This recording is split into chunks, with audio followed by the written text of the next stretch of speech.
If I could, I'd like to thank for our jump strings, then also Oak Hill Elementary for our cheerleaders. Let's give it up.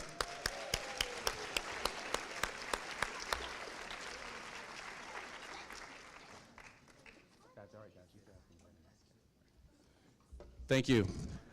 I'm Marty McKeechin at JCC. If you would direct your attention to the screen to my right. Okay, we'll talk about some things. I'll take a couple minutes, I'll be brief, and then we'll get right into the program, all right?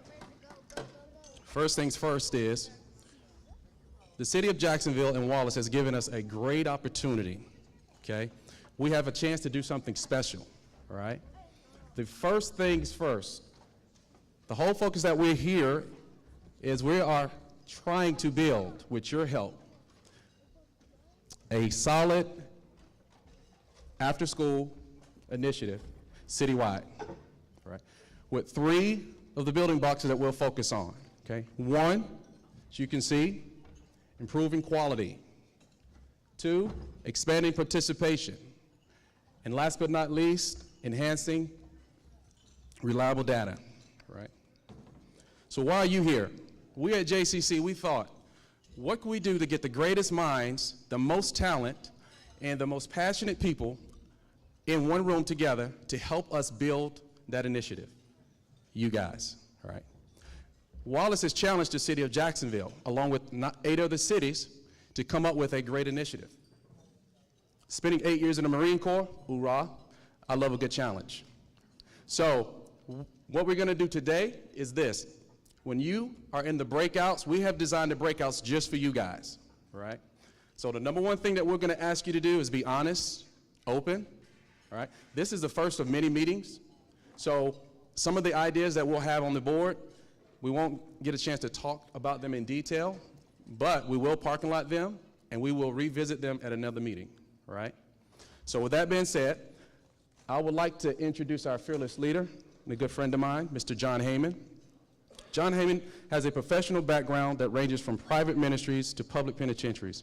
And after 14 years with the communities and schools, he became the CEO of the Jacksonville Children's Commission 9 months ago. He holds a master's degree in education from the University of Florida and has completed graduate work both in psychology from the University of Rhode Island and doctoral work at the University of North Florida. Mr. Heyman is a national board member of Foundations, Inc., a board member of University of Florida's Lassiter Center for Education, and a board member of UNF's Center of Urban Education and Policy, as well as served other boards and commissions. He's a member of the National Dropout Prevention Network, Florida Chamber of Commerce President's Council, and the Florida Association of Nonprofit Organizations. Clemson University awarded Mr. Heyman their top national award, the Crystal Award, for his work in dropout prevention, and Stanford University named Heyman a transformational leader. Mr. Heyman believes that our greatest hour has yet to be lived, and our greatest accomplishments have yet to be achieved by those who dare to be great. Ladies and gentlemen, please join me in welcoming our leader and my friend, Mr. John Heyman.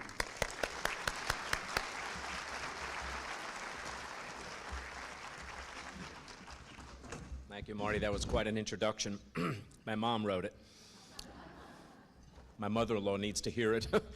Anyhow, we would like to ask, it is my honor to ask our board chair, Elder Lee Harris, who is the pastor of Mount Olive Primitive Baptist Church on Myrtle Avenue, to please give the invocation this morning. Elder Harris?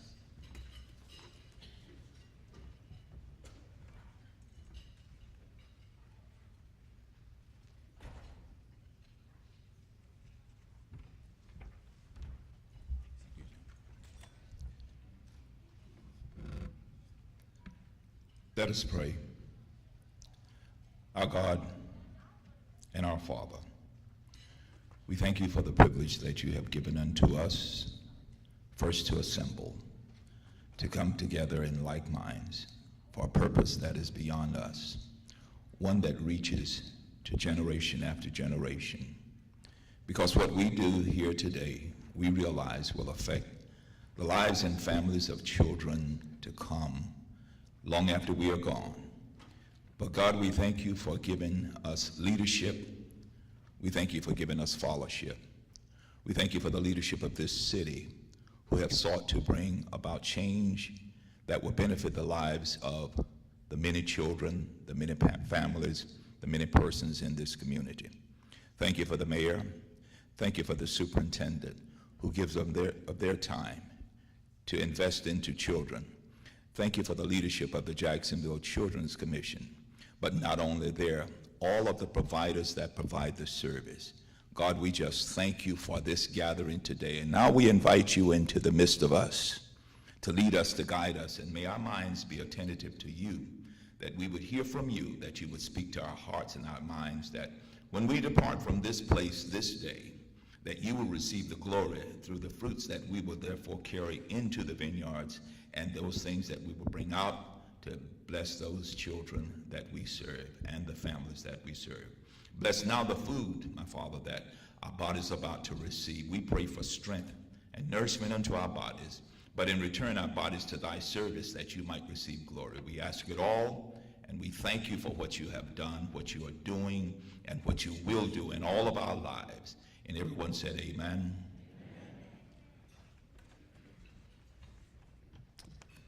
Thank you, Pastor Harris. We appreciate that a lot, and we appreciate his leadership on our board of directors. We have other board members here as well. Davy Parrish is here. Kathy Shimp is here. We have Heather Carter as well. Other board members, Brian Hensley, Jill Smith, our board treasurer. Am I missing any other JCC board members? Please raise your hand. I don't want to miss anybody. All right, very good. Dr. Johnny Gaffney is here from the City Council. We appreciate you being here as well. Any other City Council members here? I'd certainly love not to miss out. All right, and a special welcome to our mayor, Mayor Alvin Brown, and to our superintendent, Nikolai Vitti, Dr. Nikolai Vitti. Thank you so much for taking time out of your busy schedules to be here. This is important, and if you didn't feel it was important, you wouldn't be here, and I appreciate that so much. And of course, you will hear from folks from the National League of Cities in a bit, and from the Wallace Foundation as well. I'm very pleased to have you all here. I was telling my wife about this event, and she asked me the question, what difference will it make? And I left the room. No, I didn't leave the room. If you want to stay grounded, just be married to a teacher. If you want to stay grounded, be married to a teacher for a long time. If you want to stay grounded, be married to a teacher for a long time who's a teacher of the year. They have a lot of clout keeping you grounded, and that's what I have. So I'd like to just say a few words, because words are powerful. I mean, take the word perhaps for a moment. The word perhaps is probably one of the most innocuous words in the English language. If kids ask their mom, are we going to Thanksgiving at Grandma's? And you answer, perhaps, that's fine. If your kids asked you, hey, are we going to have spaghetti dinner tonight? And you said, perhaps, that's fine. If you're laying in the hospital bed and the doctor walks in and grabs your chart, and you're wondering what he or she is reading, and so you ask the ultimate question, Doc, am I going to die? Perhaps is not the right answer. Young man on his knees, vowing his life to his new bride, hopefully, opens up the little box, as we've seen in the Hallmark movies, and says, honey, will you marry me? Perhaps is not the right answer. For those of you whose wives might ask simple questions like, do you like my hair? Perhaps is not the right answer. Have I lost weight?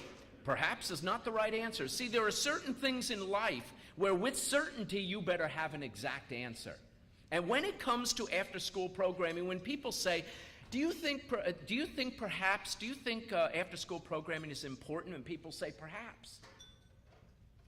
That's troubling, because with certainty, it is amazingly effective. Do you know that of all the kids nationally that are failing math right now, 73% of them are free and reduced lunch, almost 3/4 of them. In one recent study, just in the math area, in fact, I'm reading the results of it right here, just in the math area, the low participation, poverty participation, moderate and high participation, high income participation, that within 5 years, this graph shows that the achievement gap was not just shrunk, it was absolutely closed. If the kids had additional 3 hours a day. Additional 3 hours a day. So some people say, well, what do you mean by the additional 3 hours a day? Well, there's 8.5 million people going to after-school programs in the nation today. 18.5 million would go if there was one in their neighborhood, or if there was not a cap on attendance, which is what we have here in Jacksonville.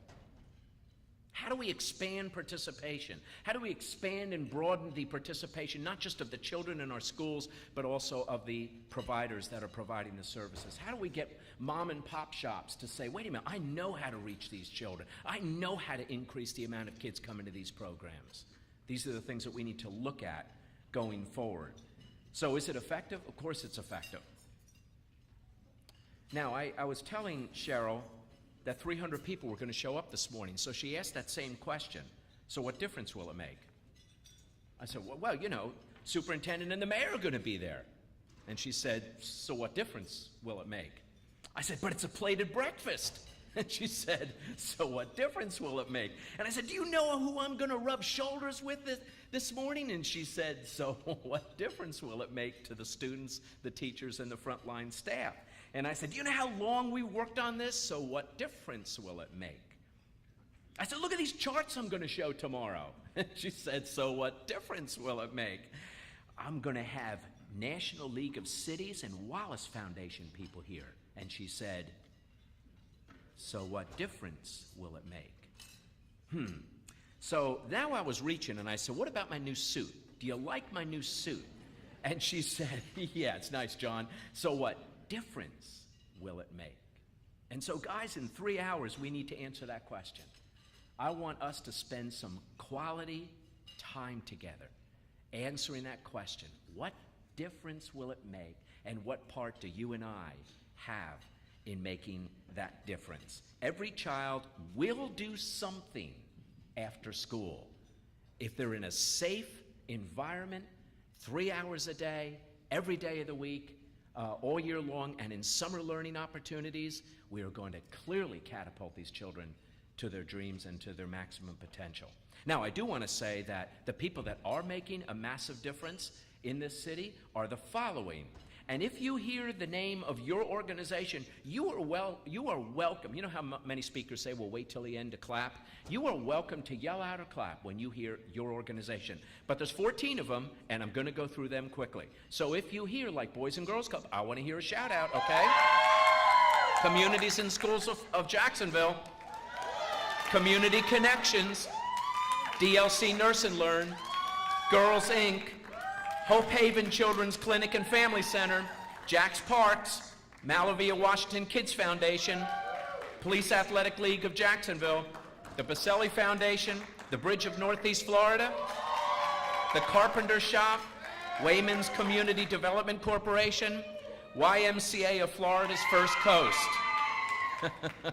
This is the stuff that's in front of our children every day, 3 hours a day. This is good stuff, ladies and gentlemen. And while we will talk about continuous improvement and data sharing and those kind of things, this is where the rubber meets the road. It's the folks that touch the lives of the children.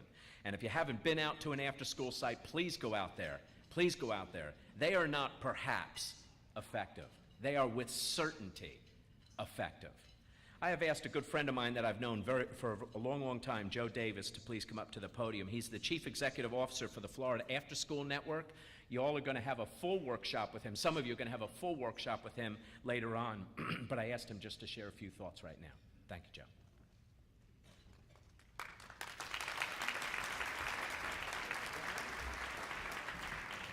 Thank you, John. I made one huge mistake this morning. I only have a couple of minutes, and I want to make the best use of my time, but I made a big mistake in not asking Chairman and Pastor Harris to deliver my remarks, because that was a beautiful invocation.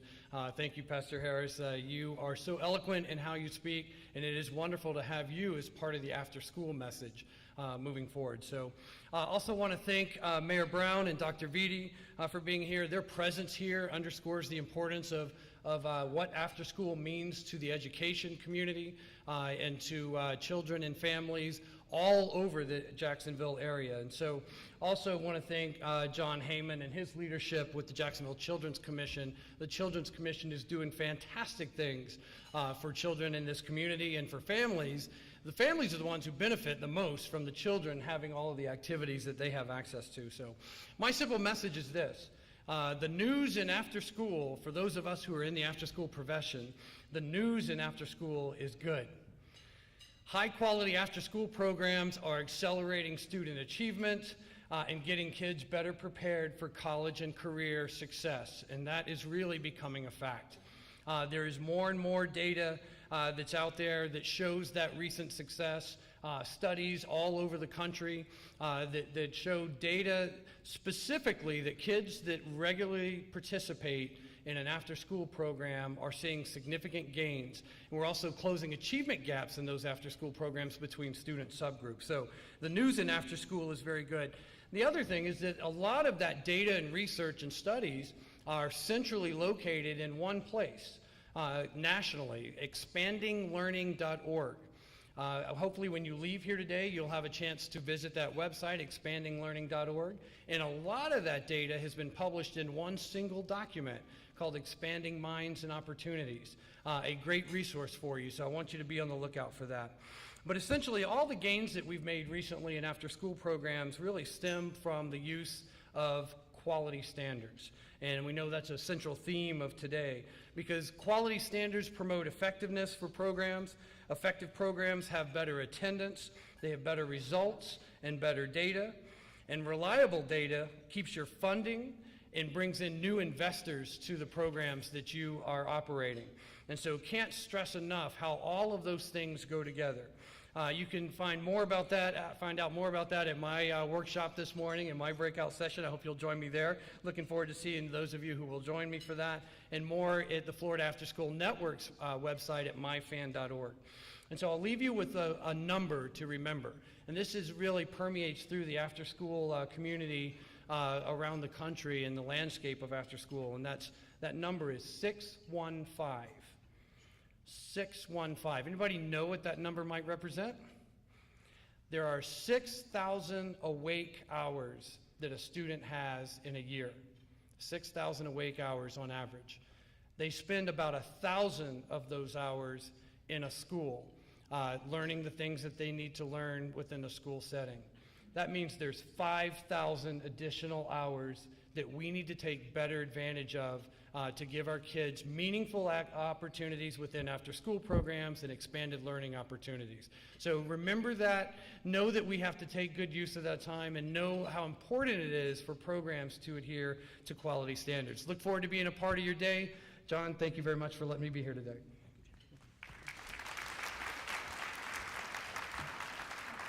Joe has been a friend and an advocate of after school for many, many years, and we are embarking on a new relationship to adopt the FAN standards. So when you go into his workshop, you'll know what those quality standards are. For those of you who are providers who just yelled out to me, you're going to really, really like them.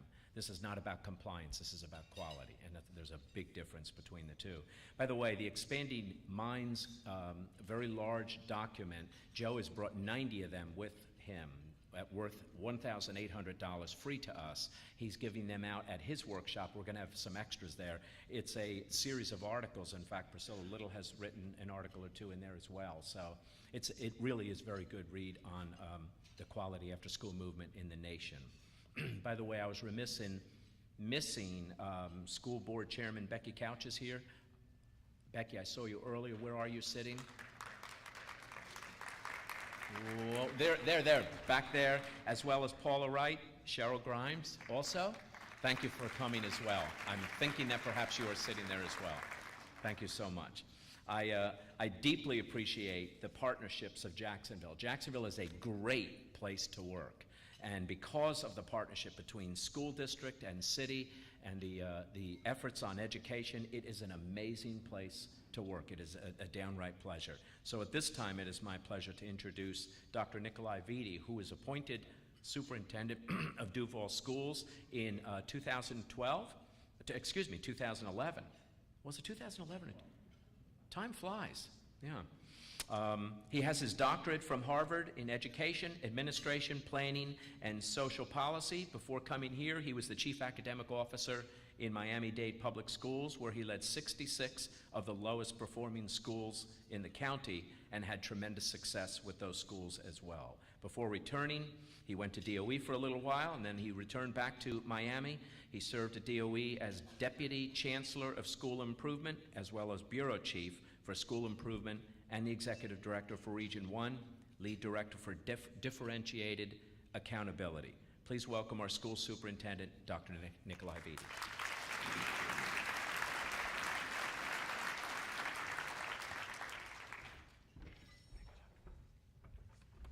Good morning, everyone.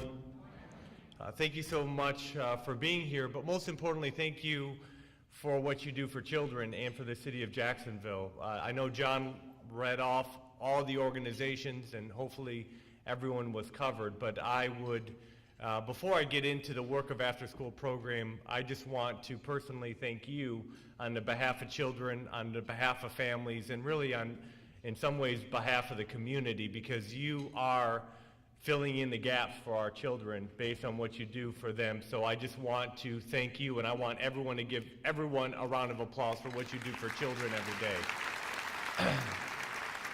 You know, when we talk about after-school programming, what we're really talking about is a safety net.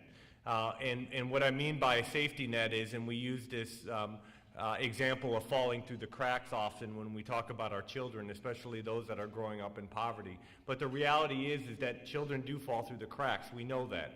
And it's your organizations and it's your work that is a safety net that catches them when they fall through that crack. And then you're able to bring them up to the surface. And you do that academically, you do that physically, as far as the child is concerned, socially and civically. You do all of that based on what you do every day.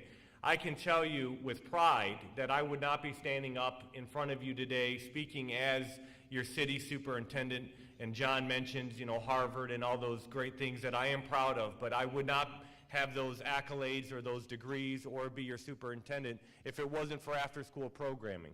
And that's the truth. And I think a lot of you in this room that have gone on to be principals and teachers and maybe administrators, you too wouldn't be here if it wasn't for after-school programming. And that's why you've decided to give back, to give to the next generation. But I can tell you, as my mother worked jobs at night, as my grandmother and grandfather worked, if it wasn't for after-school programming, I'd be sitting in my house probably watching TV. I would be out in the streets doing the things that some of my friends were doing that they shouldn't have been doing. They were good kids, but started to go down the wrong track. And I think every one of you probably could stand up and give anecdotally evidence of how you've put a child on the right path because of what you do with after-school programming. We have 3 board members here today. John Heyman mentioned them, Becky Couch, Paula Wright, and Cheryl Grimes. And myself, we are working hard, even in hard economic times as far as our budget's concerned, with reduced funding because of many different reasons. We continue to try to protect these programs and protect the core. And the core is what's happening in the classroom and the wraparound services that impact children, because that's what we need to focus on when we have to make hard decisions, and we'll continue to do that. I think the opportunity for Jacksonville moving forward is how do we take all the good things that are happening in isolation sometimes with all your different programs and create a network, a stronger network of sharing data, sharing best practices to do better for children at scale. We know that we're serving a lot of children, but we can serve more. And so we need that additional funding, and I want to recognize the Wallace Foundation for recognizing that in Jacksonville your investment is a good investment, and that we leverage those dollars and do more and create a return on investment. But there are still so many other children that deserve after-school program, that need after-school program if we're going to create a better city and a better community. If you're the Wallace Foundation or anyone else that's interested in Jacksonville, this is the place to invest. You're not going to find a leader like John Heyman who has the background that he has, a mayor that also gets it on behalf of kids. He knows that after-school program is that safety network. You have a superintendent, you have a board that's committed to doing this, and you have all of you, the individuals on the ground that are working with kids every day. This doesn't happen in every city, and I think you all, most of you know that. As someone who has been in many different cities, especially large ones throughout the country, this event doesn't happen everywhere else. But the opportunity is not to stay here and be comfortable with where we are. The opportunity is to leverage these opportunities, these events, this funding, and network and share what we're doing. Imagine this, and then I'll pass it on to the next speaker.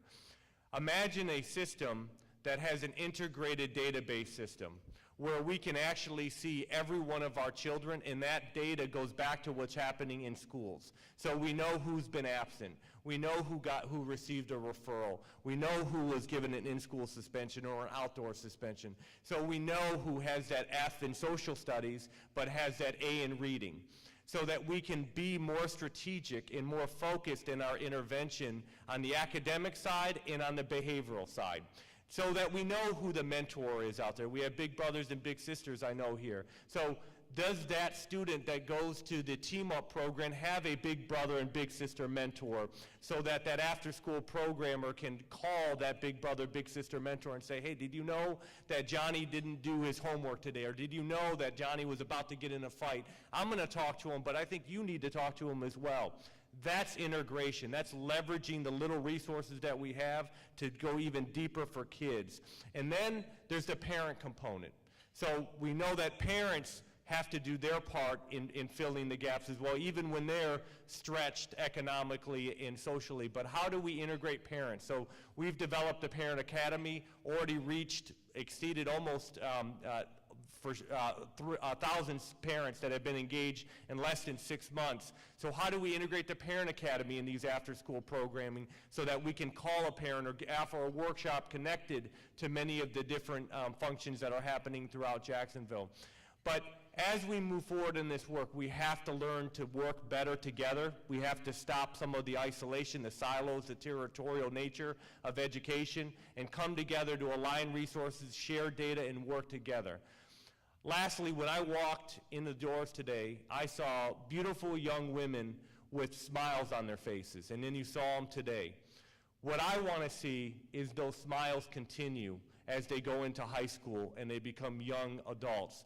What I've seen too often as a teacher, as a principal, and a leader of often traditionally low-performing schools is I see bright smiles in kindergarten. I see minds that are on fire intellectually.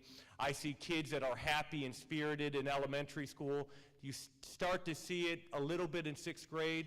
After 6th grade, you don't see the smile anymore. I saw beautiful women in front of us with smiles on their faces and excited to perform in front of you. After-school programming and the work that we do is about keeping that smile alive and well as kids go into high school and into young adults. That's what we're about in Jacksonville. We just have to work stronger and more aligned together moving forward. Thank you, everybody.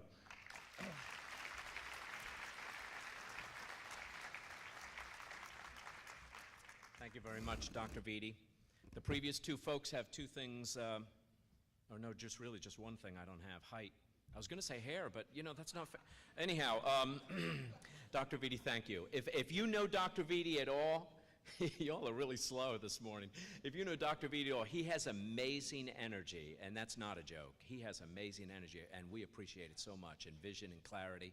We appreciate it so much, so thank you very much. And by the way, right now in Jacksonville, we grew from 4 after-school sites to 44 in-school and 17 community-based after-school sites, one of the largest for the size of our city in the nation. And the commitment of the city has been amazing, because each time the federal funding went away, the city picked up the dollars for it. So the commitment here has been absolutely amazing. The district picked up funding too? Very good. I appreciate it. See the energy? See the energy? You're absolutely right. Thank you, Dr. Vitti. I think he needs to be drug tested. Okay.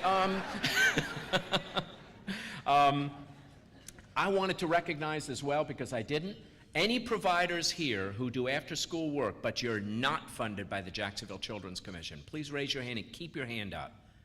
Okay, several hands there, over there, any over here? You're not funded by JCC, but you do after-school programming. Okay, I do know actually of two others that are sitting in the room. I don't know why they're raising their hand. I'll talk to them after. No, I'll tell you why that's important.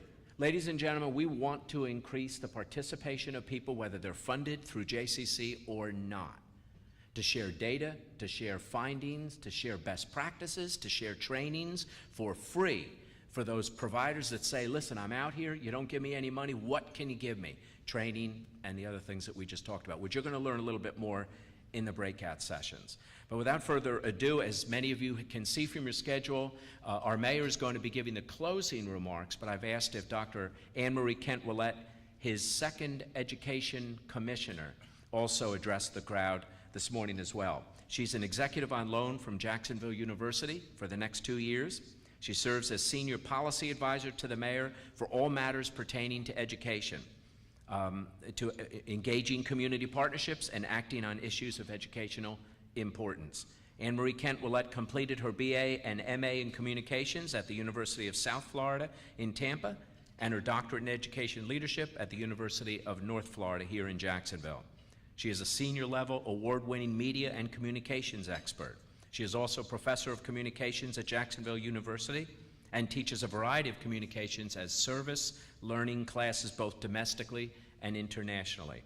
Honored for her outstanding service to our community and selected as the 2008 Jacksonville University Woman of the Year, she serves as the Vice Chair of the Faculty Senate for Jacksonville University. Ladies and gentlemen, welcome Dr. Anne-Marie Kent-Willett.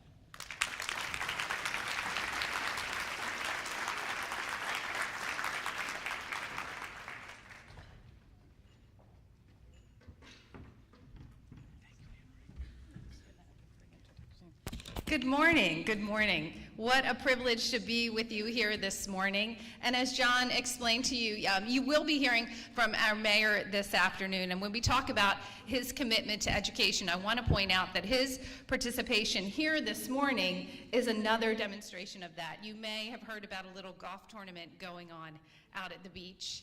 And there was some competition for our mayor's attention this morning. So it is no small sign, signal, indication where his heart is. It is the children of this community, it is education, and my participation here this morning stands as a testament to that. The Office of the Education Commissioner is one that our mayor created. I am the second person to serve in this role, and it is important to remind you that this is at absolutely no cost to the taxpayer. And the way our mayor was able to do that is through incredible partnerships and support of Jacksonville University. So I serve and work with the mayor, and yet Jacksonville University continues to pay my salary, so I can do that for this community. So it is partnerships like that that make the difference. When I was preparing my remarks, I have the privilege of introducing a few out-of-town guests to you this morning, and then I'll share some statistics with you. And I was putting my remarks together. I was looking for a quote. As John mentioned, my academic area is communication, so I love language, I love quotes. And I came across one from Mr. Rogers. And as many of you may have spent some time watching Mr. Rogers' Neighborhood years ago, he had a quote that just really rang true with the work that we are doing here today. And you may not have known that Mr. Rogers was actually trained as a minister. So really a heart for children, a compassionate heart.